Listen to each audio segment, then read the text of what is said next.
Nesta edição, o programa TV Direitos Humanos fala sobre a situação dos direitos humanos no mundo hoje. E para conversar sobre isso, sobre os principais avanços e desafios que ainda enfrentamos neste campo, eu, Juliano Domingues, e o professor Manuel Moraes recebemos o professor e pesquisador da área do direito, Wagner Arandas. Começa agora o programa TV Direitos Humanos. O TVDH é uma iniciativa da Cátedra Unesco Unicap de Direitos Humanos Dom Helder Câmara, produzido por estudantes de jornalismo do projeto de extensão EduComDH, Educomunicação e Direitos Humanos na Mídia, numa parceria com a Cátedra Luiz Beltrão de Comunicação, o Centro Dom Helder Câmara de Estudos e Ação Social, o Movimento dos Trabalhadores e Trabalhadoras Rurais Sem Terra, o MST, o Centro das Mulheres do Cabo e o Centro de Cultura Luiz Freire.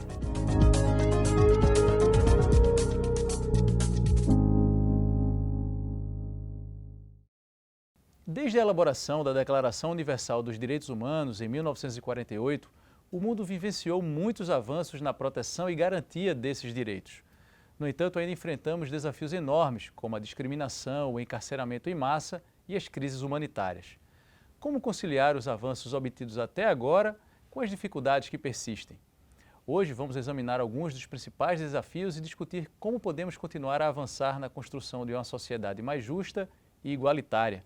Para isso, professor Manuel, a gente agradece a presença do professor Wagner Arandas. Muito obrigado pela participação, professor Wagner. Também agradeço, Juliano. Agradeço também a Manuel pelo convite. Amigo, obrigado. Então vamos lá, Wagner. A gente nesse primeiro bloco, a gente contextualiza, embora, Manuel, o tema seja recorrente aqui, a discussão sobre essa evolução dos direitos humanos, mas vamos pensar sobre os direitos humanos hoje. O que é que a gente poderia dizer sobre esse tema que é tão amplo, né? Mas como é que você poderia resumir o debate sobre direitos humanos hoje? Quais são as principais pautas que envolvem esse debate? Hoje vem se debatendo muito a questão relacionada, inclusive, aos objetivos de desenvolvimento sustentável da ONU, que seria uma agenda para ser cumprida até o ano de 2030, que já está aí na porta, mas de qualquer modo ela vai estar baseada em 3 pilares, que estarão eles associados ao desenvolvimento social, a questão da manutenção do meio ambiente e a questão econômica. E eles acabam, dentro dessa estrutura, acabam englobando ali em 17 pontos, 17 objetivos para esta pauta. Há também discussão sobre alguns possíveis que venham se agregar ao longo do tempo, mas a ideia é que esses objetivos são eles transgeracionais. Não vai se encerrar conosco, diz respeito também às garantias futuras, daqueles que ainda irão nascer, por exemplo, e estes também vão dar continuidade a esses avanços.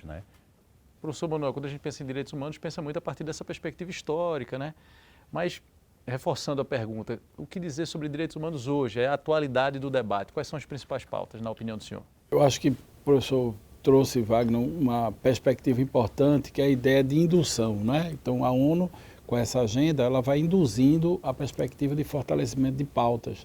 Agora, nós temos uma situação que eu vou trazer, que é a crise, A partir do 11 de setembro, os Estados Unidos pautou uma certa mudança de chave, muito perigosa na agenda dos direitos humanos, quando estabeleceu uma legislação, e nessa legislação é possível, legalmente, praticar determinados atos que eles chamam que não são tortura, mas que qualquer leigo sabe que é tortura. Então, a partir daquele momento, a criação de Guantánamo e uma série de outros mecanismos, o mundo vai assistindo um certo desmoronamento, por assim dizer, desse sistema que surgiu pós-Segunda Guerra Mundial. Quando a gente pensa no Conselho de Segurança da ONU, não conseguindo responder a um conflito como esses que a gente está assistindo hoje, porque na prática os 5 países vetam, ou quando não vetam, fazem acordos e esses acordos não geram uma resolutividade. E quando gera uma resolutividade, a resolutividade é dito que não tem implicação, não é vinculante. Então isso gera uma situação no mundo de perplexidade, porque a ONU era para ser o anteparo dos direitos humanos, o anteparo da dignidade humana. Nós temos milhares de crianças sendo assassinadas no conflito de Gaza e Israel.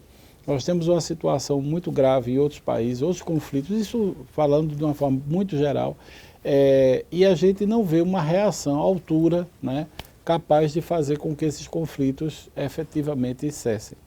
E a gente observa, né, professor Wagner, questionamentos em relação à Organização das Nações Unidas, como o professor Manuel falou, não apenas em relação aos conflitos, mas, por exemplo, vivenciamos agora recentemente questões relacionadas à pandemia e nessa onda de desinformação, novos fluxos comunicacionais, passou-se a se colocar em xeque a autoridade, né, da OMS ao lidar com essas situações. Como é que a gente pensa, né, o contexto da defesa dos direitos humanos a partir dessas suas organizações-chave, e aí principalmente a ONU, nesse, né, fluxo informacional, né, nessas guerras de narrativas, quando a gente pensa a defesa dos direitos humanos hoje? Sim, é interessante, inclusive, essa provocação, né?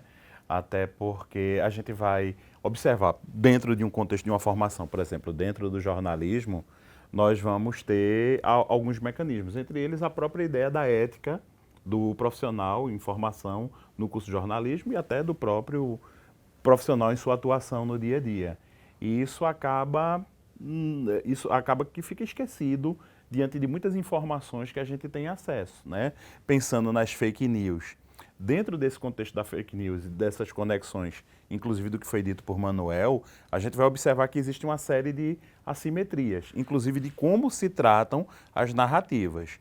Muitas vezes a gente vai observar que certas violências, inclusive, acabam encontrando respaldo nessas divulgações de WhatsApp, baseadas em fake news, que, de certo modo, legitimam ali, inclusive, a violência. Muita gente vai ali, né, diante do atual conflito que nós vamos ter em Gaza, né, nós vamos ter ali pessoas, durante muito tempo, inclusive, legitimando, dizendo, não, deve acontecer isso mesmo, afinal de contas, Israel está combatendo terroristas. E aí acaba tirando ali, inclusive, qualquer razoabilidade e legalidade dentro desses conflitos, né? Ao passo que a gente vai ter bombardeios a escolas, ambientes ali que, embora possa até tentar trazer a narrativa de que encontravam-se terroristas naquele local, de qualquer modo você não vai bombardear um local, mesmo que tenha, os terroristas estejam utilizando como um escudo, você não vai bombardear um ambiente em que vai se encontrar ali várias crianças. O mesmo foi feito em hospitais. E, bem, a gente vai, como foi dito por Manuel, esse anteparo que seria representado pelas Nações Unidas, ele acaba não funcionando porque ele realmente não tem poder de imposição, né? Não vai ter aquela ideia do enforcement. A ONU ela não tem um poder para parar e, enfim, colocar uma ordem nesse espaço, até porque vai ser barrado por alguns dos países que fazem parte ali do Conselho de Segurança. E a gente tem, né, professor Manuel, um histórico de uma postura de determinadas potências de confrontar a própria autoridade da ONU, né? De que maneira o senhor avalia esse tipo de comportamento reforçado ao longo do tempo, né? Quer dizer, já há algumas décadas da implementação da Organização das Nações Unidas, o contexto é outro, no sentido da percepção da sociedade em relação ao papel da ONU, né? De que maneira a sociedade costuma perceber a ONU nesse debate sobre a efetivação dos direitos humanos? A ONU é tão importante que nesse momento que todos os telespectadores estão assistindo esse programa, a ONU é responsável pela sobrevivência alimentar de 70 milhões de pessoas no mundo. A ONU tem atuações humanitárias que resgatam pessoas que estão sendo retiradas do oceano, né, em funções de crises humanitárias de migração, crises de fronteira, campos de refugiados, que são uma atuação humanitária, né, que está dentro do campo do direito humanitário. Então a ONU é uma instituição muito abrangente, muito ecumênica, né, porque você tem o Cruz Vermelha, Crescente Vermelho, que atua nas duas fronteiras, né, das grandes religiões do mundo, o cristianismo e a religião islã, e consegue dialogar, consegue entrar nessas fendas a partir da diplomacia e reconstruir significados. Agora, isso não é o suficiente. O que nós estamos vivendo hoje é uma escalada de xenofobia na Europa que talvez pré-Segunda Guerra Mundial. Você veja que teve um assassinato terrível de uma criança que foi esquartejada, enfim, uma morte horrível na Inglaterra, e o assassino que se tem por investigação, né, que se acusou, ele tem um nome árabe, mas ele é nascido na Inglaterra, um britânico, tecnicamente é um britânico. Mas as fake news se espalharam pela Inglaterra dizendo que o rapaz era um migrante. Isso criou uma onda de violência na Inglaterra tão absurda que a população teve que ir para a rua para defender os hotéis ou os centros que têm imigrantes e refugiados na Inglaterra. Tal é a violência que está acontecendo na região. Outros países, né, a gente encontra essa coisa da xenofobia com muita força, né? E o que a gente precisa perceber é que o direito de imigração é um direito humanitário, um direito básico, e que a ONU vem encontrando dificuldade porque os países, né, como eu dizia, cresce nessa geopolítica um pensamento mais estreito, um pensamento extremamente populista e nacionalista, porque quando essas duas variáveis, né, se juntam, a gente já viu o que é que dá. Dá governos fascistas, governos reacionários, e isso vai, digamos assim, diminuindo aquilo que é o ideal, né, da defesa da dignidade dos direitos humanos, da pessoa humana, tão bem definidos na Carta das Nações Unidas. Então, a gente hoje não é um confronto com a ONU, na verdade a ONU representa aquilo que eu não quero mais. Há um esgotamento, e essa erosão é muito perigosa. Agora, alguma coisa precisa surgir. Ou a ONU vai ser reformada, ou esses mecanismos passam a ser mais aperfeiçoados, ou a gente capacita mais, né, a sociedade para entender esses mecanismos. O TVDH é um instrumento, né, em parceria com a Unesco, e por isso que a Unesco tão fortalece e incentiva que aconteça, para que a gente possa disseminar um pouco dessa cultura de paz, essa cultura de vida que a ONU representou na sua fundação. No próximo bloco a gente vai voltar a esse assunto, ou seja, dessa mudança, sobretudo geopolítica no mundo, né, desde a criação da ONU até agora, e como isso se reflete na defesa dos direitos humanos. E no próximo bloco tem também a reportagem de Cecília Belo, com produção de Marcelo Dantas, em que ela fala sobre as mudanças geracionais na militância pelos direitos humanos. A gente volta no instante.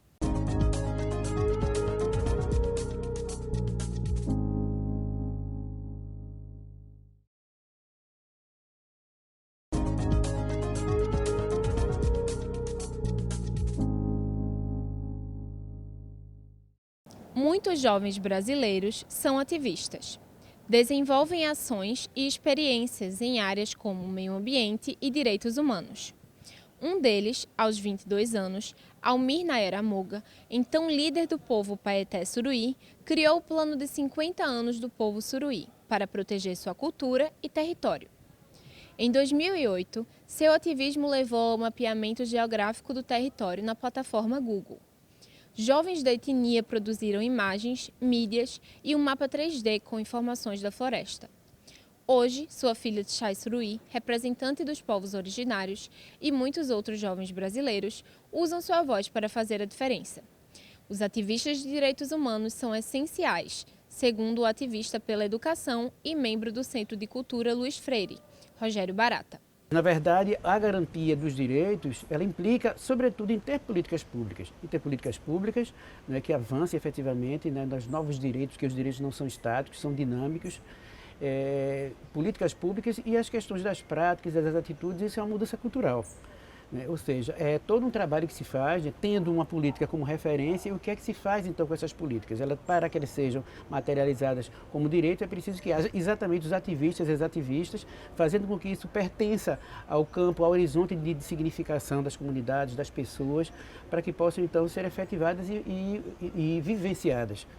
A ativista do Movimento dos Trabalhadores Sem Teto, Ingá, explica que o olhar fresco da juventude enriquece a militância e o debate. Quem está mais recente nesse mundo tem também um olhar mais fresco para perceber as suas contradições, perceber aquilo que não pode mais ser sustentado e que precisa ser transformado. Então, a importância desse envolvimento e a importância desse estímulo na juventude diz respeito à própria importância da juventude poder ser juventude, poder ser quem chega para contestar, poder ser essa juventude que protagonizou ao longo da história momentos políticos decisivos de insubordinação. De acordo com uma pesquisa da empresa norueguesa Meltwater, no início de 2024, 66% da população brasileira utilizava mídias sociais. Devido ao seu grande alcance, essas plataformas tornaram-se importantes espaços para debates sociais e militância. O escritor e ativista Ivan Moraes destaca que, apesar do alcance das plataformas, alguns cuidados são necessários. O algoritmo ele te alimenta com o que tu queres ouvir e ele te cerca de pessoas que concordam contigo, ele dá muitas vezes a impressão de que a gente está sendo muito ativo quando a gente está sendo pouco ativo. E essa é uma impressão que me preocupa. Eu entendo que as mídias sociais, a internet como um todo, é fundamental e pode ser um grande mecanismo de aglomeração de pessoas e de entendimento sobre direitos, mas é preciso que isso seja visto com cuidado, com cautela. São mecanismos que têm um viés, não são mecanismos em que nós estamos no mesmo patamar. Então, isso é complicado. É importante que a gente utilize da melhor forma possível as mídias sociais e para que elas podem servir, por exemplo, para organizar nosso grupo, para que a gente possa se comunicar com os nossos, para que a gente possa repercutir informação, para que a gente possa marcar, combinar quando é que a gente vai se reunir ao vivo para conversar. Repercutindo, né, continuando ainda no tema, mas a partir de outra perspectiva, vamos falar sobre essa questão da mudança, não somente das bandeiras, né, dos novos desafios que surgem ou que se tornam ainda mais desafiantes, mas também a mudança do perfil, digamos assim, da militância dos direitos humanos. E aí a gente pensa, vou começar pelo professor Manuel, depois professor Wagner, quando a gente pensa no mundo, no contexto do surgimento da ONU e dos anos, né, subsequentes e o mundo hoje, muita coisa mudou, né, professor Manuel, embora haja algumas semelhanças, como o senhor próprio mencionou no bloco anterior. Mas muita coisa mudou, a gente tem um mundo muito mais fragmentado, do ponto de vista do debate de ideias, né, digamos assim, enquanto que antes havia uma efetivação de um mundo, né, bipolarizado ali. Eu queria que o senhor nos ajudasse a refletir, né, sobre essa mudança contextual. Que pontos o senhor destacaria como fundamentais dessa mudança, né, da geopolítica que acaba interferindo no debate também sobre direitos humanos? O primeiro momento é que nós estamos vivendo uma mudança do paradigma do que foi o antigo a Guerra Fria para um mundo multipolar, né? A presença da China e de novos centros econômicos, né? Novas produções de conhecimento e de tecnologia tem meio que promovido talvez uma nova fronteira de poder, né? Ou seja, aquele mundo baseado na Rússia e Estados Unidos, ele tende a ser substituído por novas corporações de países, né, novos grupos de países, como por exemplo a Ásia, que tem se tornado, né, uma máquina de produção. Tanto que na pandemia, quando houve a parada, né, da economia chinesa, todo mundo parou, porque a China hoje é como se fosse um motor da economia global. Então, a China, ela entra de forma efetiva no cenário mundial e entra na perspectiva dos direitos humanos. E a China está também fazendo encontros bilaterais, multilaterais, com vários países para tentar, a própria China, entender essa agenda dos direitos humanos. Porque a China, como a Rússia e outros países, sempre participaram na perspectiva dos direitos planificados. Então nós temos na declaração, por exemplo, uma divisão visível. Os direitos liberais, que são os direitos civis, políticos e econômicos, e os direitos de natureza social. Esses direitos sociais são desse eixo, né, socialista, que no mundo, no contexto da Guerra Fria, estava muito marcado por uma perspectiva ainda de socialismo real, que era uma visão, digamos assim, ditatorial, né, ou marcada por uma burocracia de Estado. E a China parece que está conseguindo superar esse mecanismo, dialogando com um tipo de capitalismo de Estado que viabiliza, né, uma produção, mas que também, ao mesmo tempo, consegue gerar um certo tipo de prosperidade para a sua comunidade. Mas está também buscando, com isso, corrigir alguns erros, né, em relação ao meio ambiente. Hoje a China está produzindo... Tudo na China é gigantesco, né? Então eles estão... são 300 cidades esponja, né? Cidades que vão ter características muito mais... estão tentando reflorestar o deserto, né? Então a China está fazendo um trabalho que é monumental.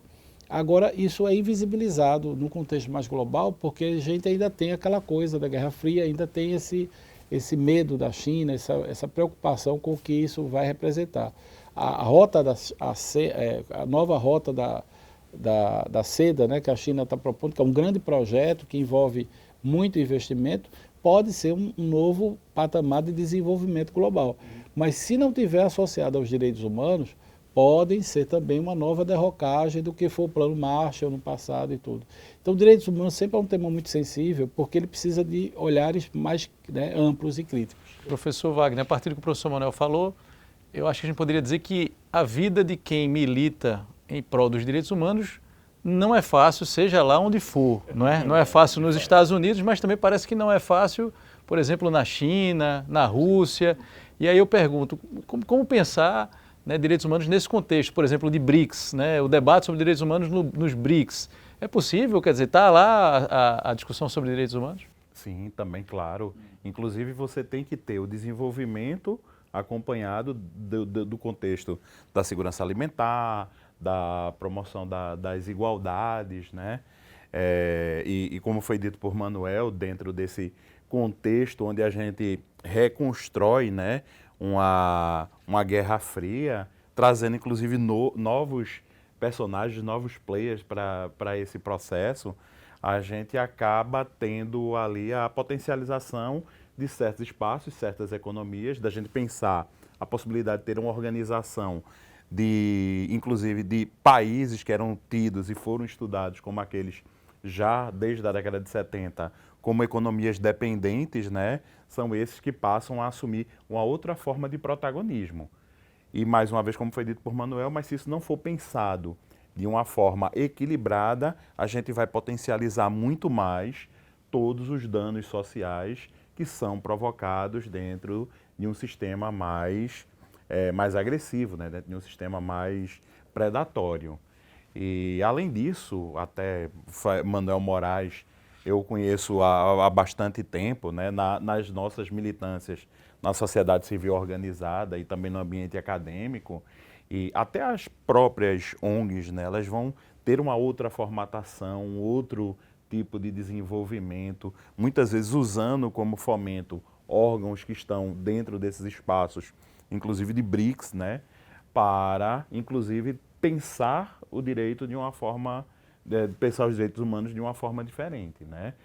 Conseguindo trazer essas mudanças em suas potencialidades dentro de uma sustentabilidade, né? Nesses espaços, não só dentro do elemento econômico, mas dentro de novas políticas que precisam, inclusive, ser reafirmadas.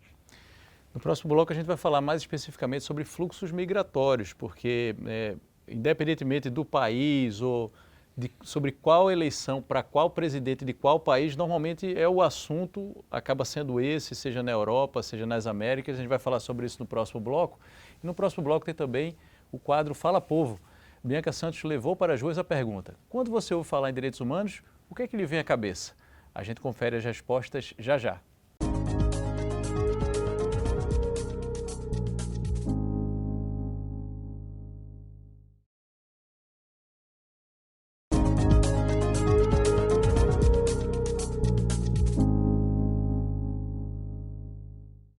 Estamos de volta com o terceiro bloco do TV Direitos Humanos, que nesta edição fala sobre os direitos humanos no mundo hoje. Agora vamos ouvir o que dizem as ruas. É hora do quadro Fala Povo, com Bianca Santos.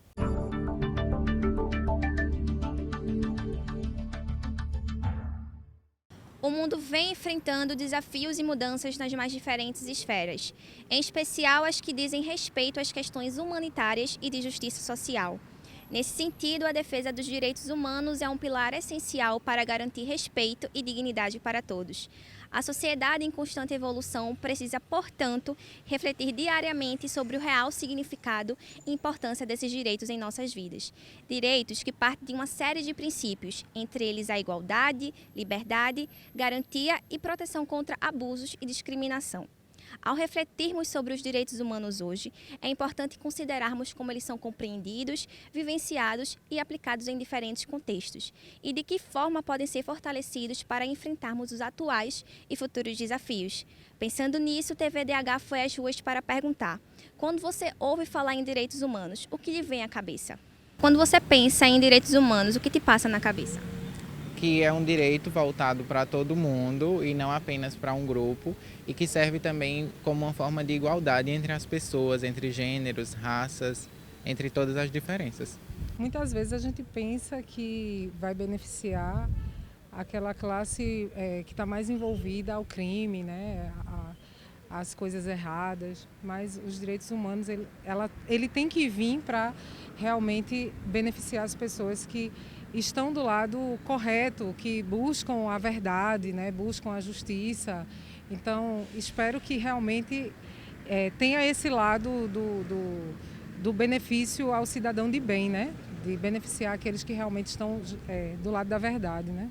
Eu penso que direitos humanos é para todo mundo, não é só para as pessoas que vivem no crime, mas como o cidadão como um todo. Pessoas de bem e também as pessoas que vivem no crime, né? Já que é um direito humano, então tem que abranger todos os humanos.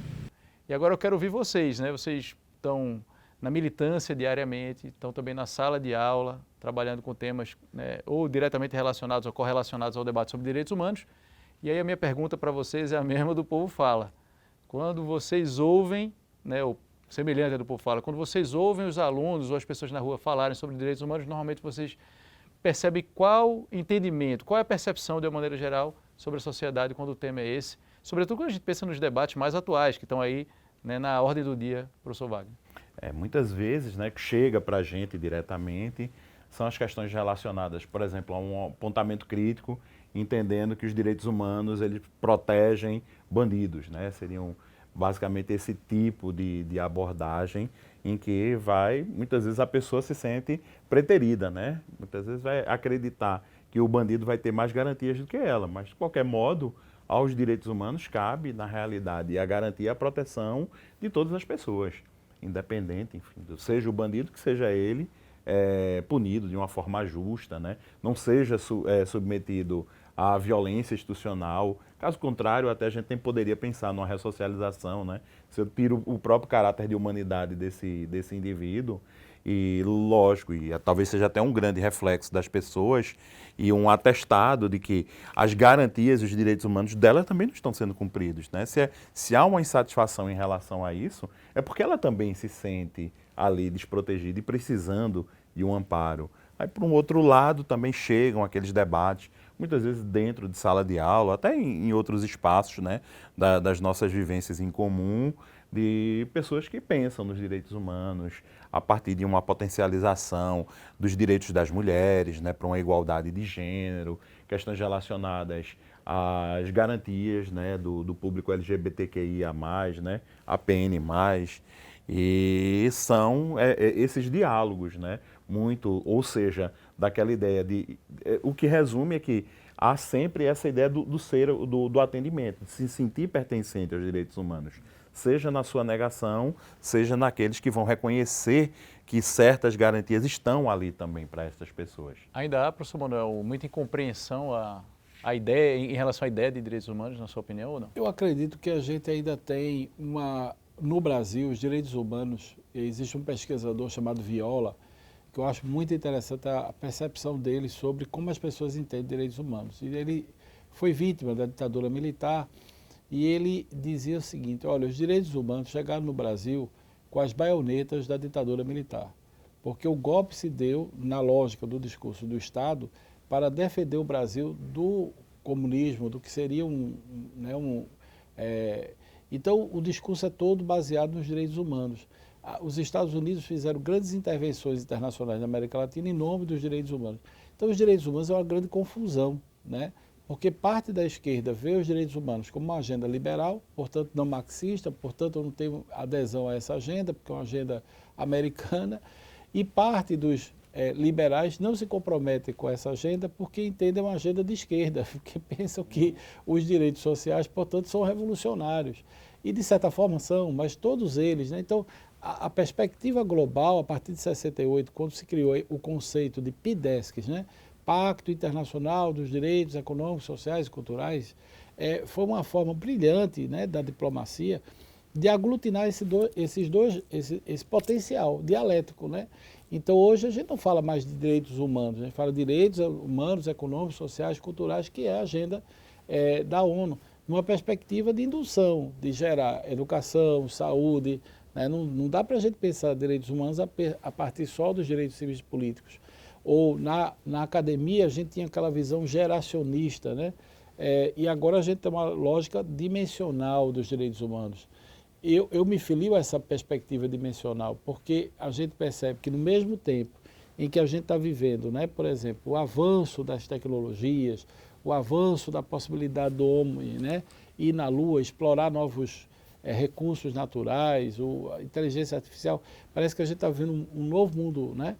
Mas ao mesmo tempo que esse novo mundo mágico surge, nós temos ainda trabalho infantil, nós temos ainda a prostituição no sentido mais vil, nós temos o processo de aviltamento das crianças, né, de exploração sexual. Então, isso é um paradoxo que a gente precisa superar. E aí um ponto que eu gostaria de trazer aqui, porque ele costuma aparecer como central no debate, por exemplo, de eleições presidenciais, mas não apenas nas eleições presidenciais. A gente tem observado isso de uma maneira mais ampla, né, nas redes sociais digitais, que é a questão relacionada à discriminação, fluxos migratórios, à discriminação contra os migrantes e tal.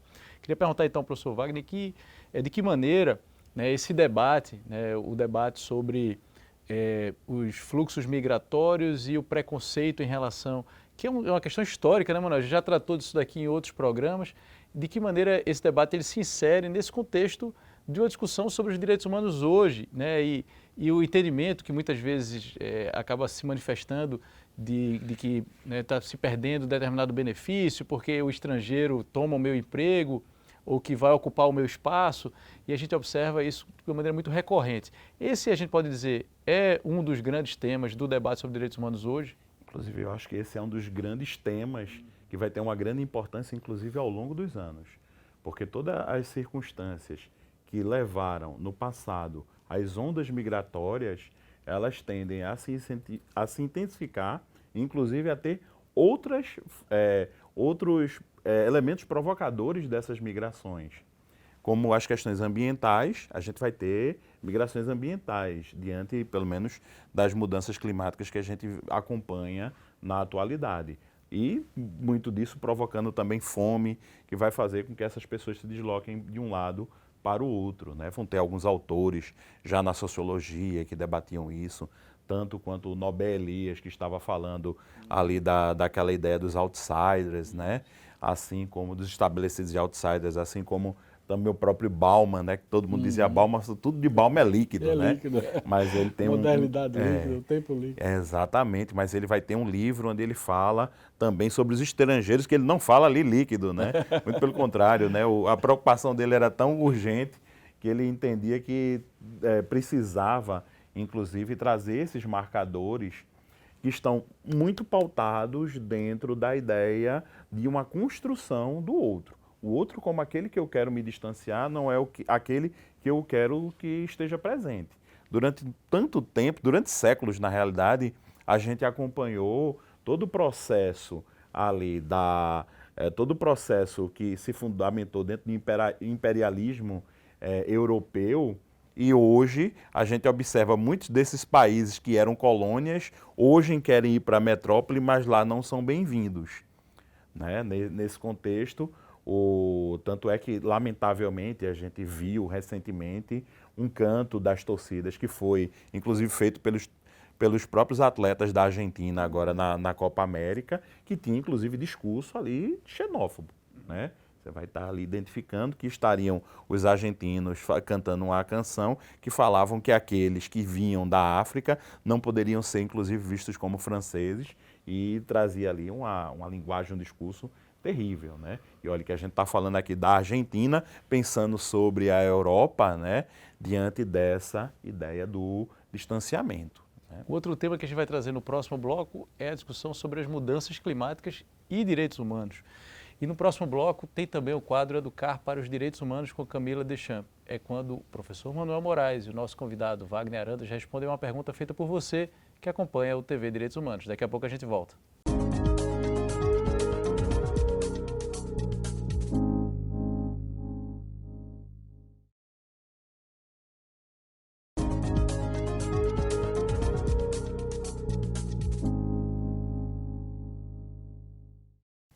Estamos de volta com o quarto bloco do TVDH, que nesta edição tem como tema os direitos humanos no mundo hoje.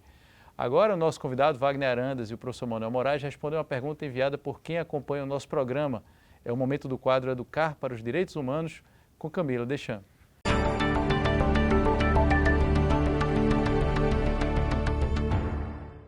debate acerca dos direitos humanos se expande cada vez mais. Hoje, é fundamental entender a importância de se atingir o máximo de pessoas e os diversos setores da sociedade e assegurar o respeito aos direitos de cada um. E é sobre isso a pergunta de Gabriele Rose para o Educar para os Direitos Humanos do TVDH de hoje. De que forma as novas tecnologias, como drones, armas autônomas, os cyberataques, desafiam os princípios jurídicos básicos dos direitos humanos, como a distinção entre combatente e civil, juntamente com a proporcionalidade daquele ataque. A gente agradece a estudante de Direito Gabriele Rose e já passa a bola aqui para os nossos convidados, né, professor Manuel Moraes.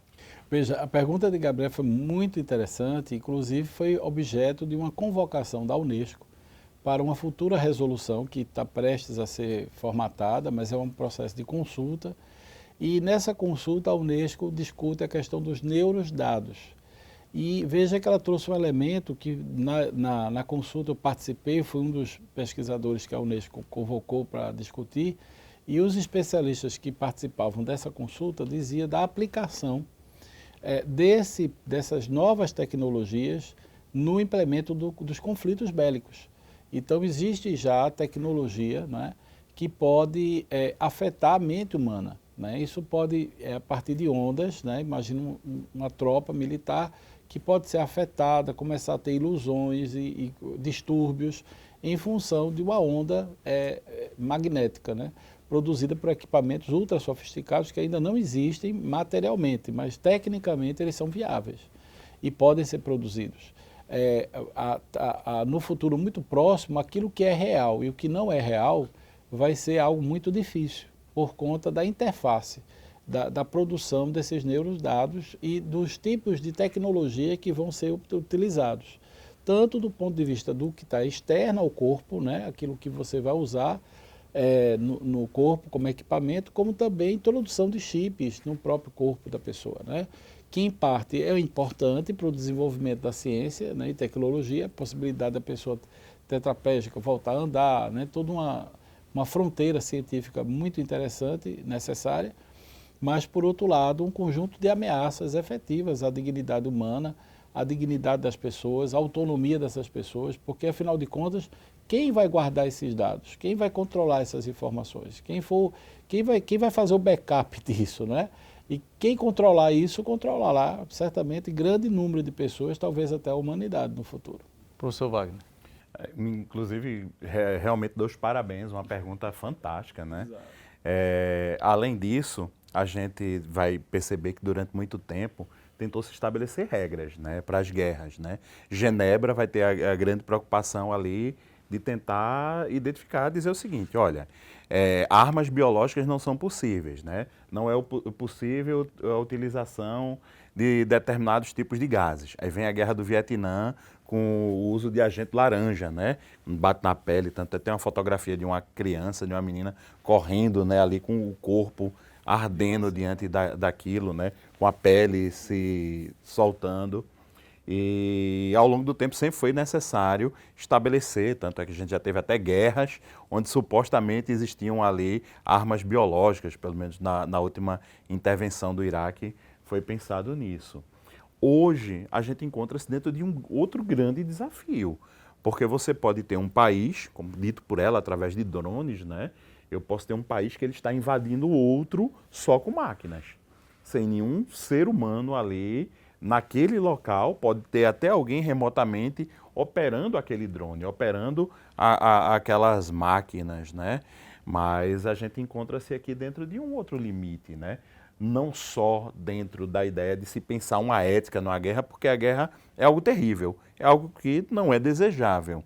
Mas diante desses conflitos, a gente acaba tendo ali realmente uma grande ideia ali, inclusive, de preponderância daqueles países que vão ter muito mais poder, inclusive para subjugar outros, através de uso de equipamentos que vão gerar ali, talvez, grandes, né, carnificinas, né, se é que eu posso usar essa palavra sem ser de uma forma tão sensacionalista.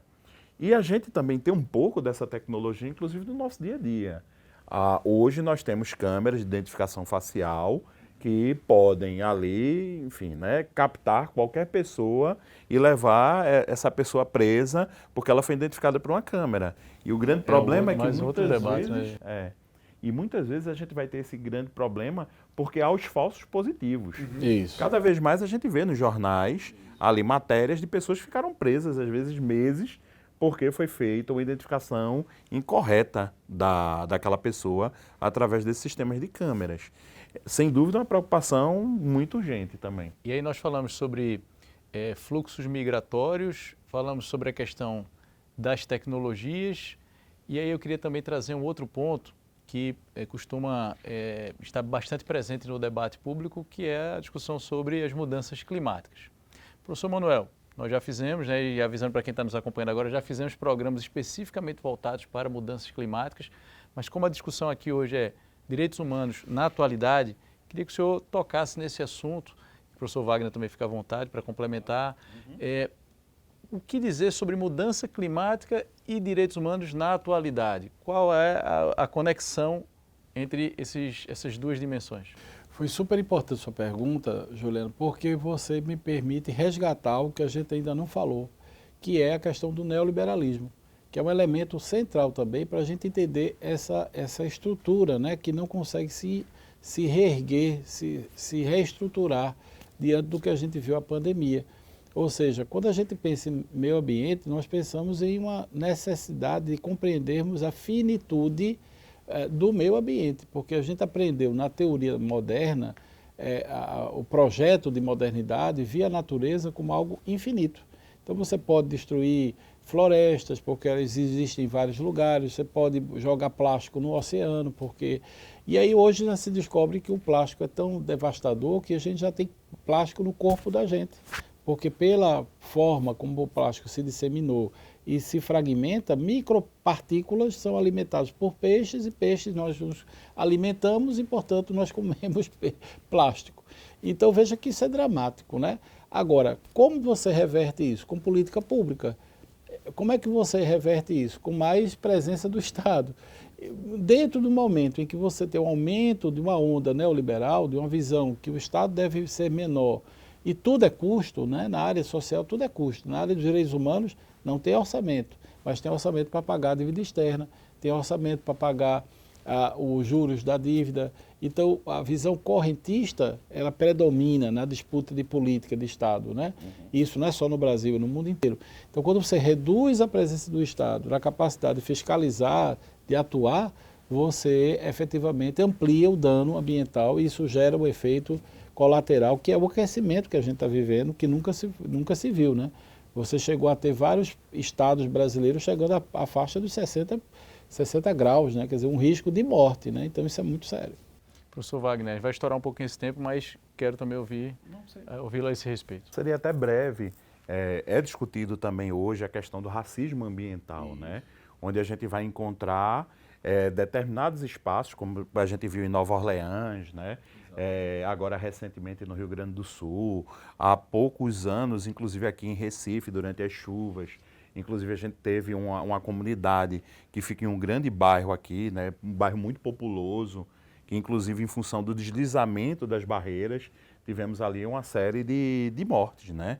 E tudo isso diz respeito, mais uma vez, como aqui alinhando o discurso com o Manuel, tudo isso diz respeito, inclusive, à nossa estrutura econômica e como a gente dispõe isso nas cidades, dentro desse contexto neoliberal. A pessoa que vai estar dentro de um contexto mais vulnerável econômico é essa pessoa que vai estar morando nessas áreas de risco. E, em função das próprias mudanças ambientais, quando a gente tem uma chuva um pouco mais forte, são essas pessoas aquelas as primeiras a perderem suas casas e muitas vezes até suas vidas. Depois do intervalo, tem o quinto e último bloco desta edição do TV Direitos Humanos. A gente volta já já.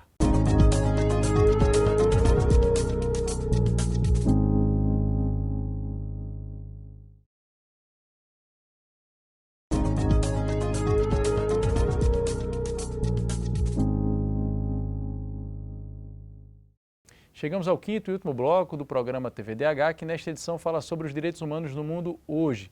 Falamos sobre vários desafios, né? Rapidamente sobre a evolução, os principais desafios que se colocam. Para a gente encerrar, queria que vocês falassem sobre os desafios na área da educação para os direitos humanos. Professor Manuel, primeiro, depois Wagner na sequência.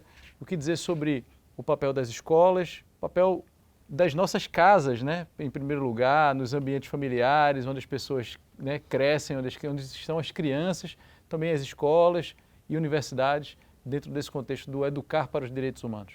O desafio é enorme porque perpassa a linguagem, né? E quando a gente fala de linguagem, a gente está falando da esfera pública, como dizia Habermas, né? Então, a construção da esfera pública é a consolidação de atores e atrizes que entendam, né, os conceitos básicos do porquê você está falando aquilo, do porquê você está defendendo tal coisa. Então, muitas vezes, o que eu vejo em sala de aula é um curto-circuito entre o universo conceitual básico sobre os direitos humanos e o que os alunos trazem por percepção. Traduzindo em miúdos, é o que a gente chama de preconceito. Pré-conceito. Você tem um conceito anterior ao que você estudou.